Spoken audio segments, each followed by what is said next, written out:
Pallarimangalam vocational higher secondary സ്കൂളിൽ നവീകരിച്ച chemistry lab വിദ്യാർത്ഥികൾക്ക് തുറന്നുകൊടുത്തു. ജില്ലാ പഞ്ചായത്ത് അംഗം ജോമി തെക്കേക്കര ഉദ്ഘാടനം ചെയ്തു. എറണാകുളം ജില്ലാ പഞ്ചായത്ത് വാർഷിക പദ്ധതിയിൽ ഉൾപ്പെടുത്തി 4 ലക്ഷം രൂപ ചെലവഴിച്ചാണ് +2 ബ്ലോക്കിൽ കെമിസ്ട്രി ലാബ് നവീകരിച്ചത്. ജില്ലാ പഞ്ചായത്ത് അംഗം ജോമി തെക്കേക്കര നവീകരിച്ച കെമിസ്ട്രി ലാബിന്റെ ഉദ്ഘാടനം നിർവഹിച്ചു.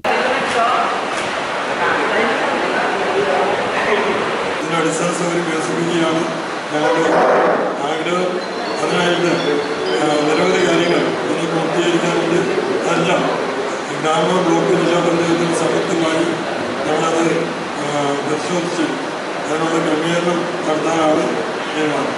പൊതുവിദ്യാലയങ്ങളിൽ ആധുനിക സൗകര്യം വർദ്ധിപ്പിച്ച് ആധുനിക സ്മാർട്ട് സ്കൂൾ എന്ന നിലയിൽ മാറ്റുകയാണ് ലക്ഷ്യമിടുന്നത്. അതിനായി ഗ്രാമ, ബ്ലോക്ക്, ജില്ലാ പഞ്ചായത്ത് പദ്ധതികൾ തയ്യാറാക്കുകയാണ്. ഗ്രാമപഞ്ചായത്ത് പ്രസിഡന്റ് പി.കെ. മൊയ്തു അധ്യക്ഷത വഹിച്ചു. ബ്ലോക്ക് പഞ്ചായത്ത് വികസനകാര്യ സ്റ്റാൻഡിംഗ് കമ്മിറ്റി ചെയർപേഴ്സണും മുൻ ജില്ലാ പഞ്ചായത്ത് അംഗവുമായിരുന്ന റാണിക്കുട്ടി ജോർജ് മുഖ്യപ്രഭാഷണം നടത്തി. ജില്ലാ പഞ്ചായത്ത് അംഗം സൗമ്യ ശശി, ഗ്രാമപഞ്ചായത്ത് vice president Muhaseena Shihab, block panchayat അംഗം രാജേഷ് കുഞ്ഞുമോൻ, ഗ്രാമപഞ്ചായത്ത് സ്റ്റാൻഡിംഗ് കമ്മിറ്റി ചെയർമാൻമാരായ K A Muhammad, Fathima Majeed, Ansari K A, Nisamol Ismail, school principal Usha P, headmaster P N Sajimon, VHSE principal Sunitha Ramesh, PTA president Ali Ultima, SMC chairman Ali Kamala, staff secretary Bindu തുടങ്ങിയവർ സംസാരിച്ചു.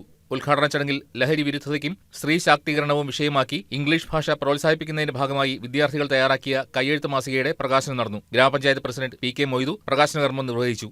News desk KCV news.